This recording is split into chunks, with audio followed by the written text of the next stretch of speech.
Europe 1, 11h, 13h, Pascal Praud et vous. Et de 11h à 13h sur Europe 1, vous réagissez avec Pascal Praud. Appelez dès maintenant le 01 80 20 39 21. Pascal. Faut-il s'inquiéter de la chute du niveau de nos élèves? Bonjour Géraldine, c'est Bonjour. Une information qui vient de tomber quasiment à l'instant. Étude PISA, la France enregistre une baisse historique du niveau en maths, baisse inédite des performances des élèves au niveau mondial après le Covid. Ce qu'on mesure d'ailleurs autour de nous avec des jeunes gens, on n'a pas besoin effectivement forcément d'avoir une étude pour lorsque nous parlons avec des jeunes gens qui ont 16 ans, 17 ans, 18 ans, donc qui sont en fin de cycle secondaire, on est effrayé de ce qu'ils savent, de ce qu'ils ne savent pas, comment ils écrivent, parce que on fait le parallèle avec ce que nous étions, un élève très brillant. Ce qui est intéressant, c'est, j'ai envie de dire, si on était un élève lambda. Alors c'est quoi un élève lambda? C'est un élève qui fait pas les grandes écoles, qui fait pas normal sup, c'est pas un élève qui fait polytechnique. Donc c'est un élève lambda qui passe le bac, qui fait peut-être une licence de droit, qui fait une école de journalisme, que sais-je. Mais c'est intéressant de voir cet élève dit lambda, combien aujourd'hui il apparaît comme un surdoué du savoir par rapport peut-être à la jeune génération. Bonjour Albéric. Je suis cet exemple incarné. Bonjour Pascal. Moi, j'ai redoublé la 6e et la 5e. Ah oui, et donc j'ai vous êtes fini mal dans parti. un lycée professionnel. Oui. Et croyez-moi, aujourd'hui, quand je vois le niveau du BTS en commerce, eh bien, c'est l'équivalent de mon BEP CAP avant bac et dans les années 90. Alors, quels sont les domaines, selon vous, où on est le plus mauvais aujourd'hui? Alors, je pense que ça commence par le français. Le français, parce que notre programme a été terriblement appauvri il y a à peu près 15 ans de cela, et particulièrement aussi dans le primaire. Mes enfants, qui sont passés dans le public, n'étaient pas dans la capacité de conjuguer à tous les temps et tous les modes un verbe en 3e.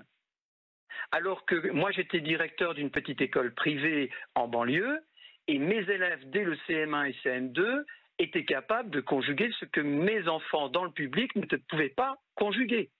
Pourquoi? Parce que l'effectif est irraisonnable, et c'est là où se trouve la maltraitance, monsieur le ministre de l'Éducation nationale, qui a le verbe aussi facile.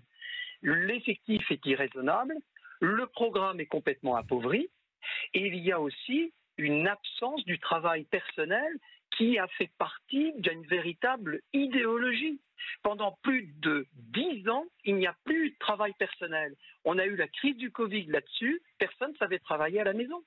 Mais par exemple, le ministre au moins, travailler à la maison. le ministre au moins, je ne sais pas ce qu'il va faire, mais au moins il n'est pas dans le déni. Il va faire une conférence. C'est déjà ça, parce qu'on l'a été pendant des années. Je veux qu'on se mette en pratique, parce que ce que l'on dit et que l'on a étouffé pendant des années, nous avons un ministre enfin qui nous le dit. Très bien, mais moi je veux des actes après. Je suis d'accord avec vous, mais c'est quoi des actes? Pascal, on a parlé ensemble il y a quelques mois du harcèlement. C'est pas une session de quelques heures sur le harcèlement qui va sauver le harcèlement à l'école. Même si nous avons un ministre qui est conscient que c'est pas possible. Vous voyez? Et donc là, maintenant, il est conscient que ce n'est pas possible d'avoir des élèves maltraités parce qu'ils ne sont pas enseignés comme il se doit, que pour autant, nous allons nous organiser. Il y a une véritable réforme fondamentale à faire sur le plan académique et sur le plan éducatif pour que l'école soit la première réponse à toute la crise sociale que nous connaissons. Et qui est une crise d'insécurité, qui est une crise d'appauvrissement, etc. Et donc, il nous faut absolument des éducateurs performants, des professeurs qui soient formés. Vous parlez des mathématiques tout à l'heure, mais qu'est-ce qui s'est passé il y a 7 ans de ça? Même, oui, c'est ça, à peu près 7 ans.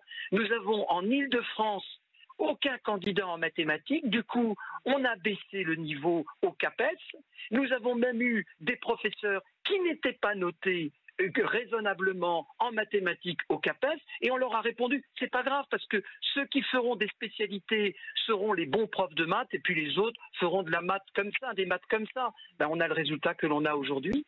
Et quand on a, il y a 3 ans de ça, des AVS plein de générosité à qui on propose fin août, en espace de même pas une semaine, de se transformer en éducateur et même en instituteur ou en aide instituteur, alors que quelle insulte pour les instituteurs pendant ce temps-là, parce que eux, ils ont fait des formations, eux, ils ont eu 3 ans, 5 ans de formation.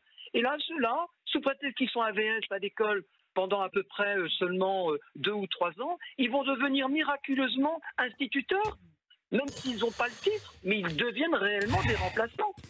Bon, bah écoutez, merci effectivement Albéric pour ce diagnostic plutôt sombre.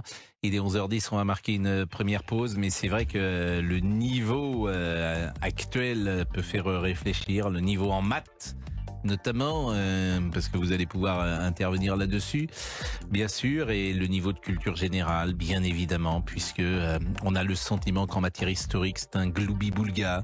On ne sait pas si les uns et les autres savent placer dans chaque siècle Louis XIII, Louis XIV, Henri IV, Napoléon ou Jeanne d'Arc.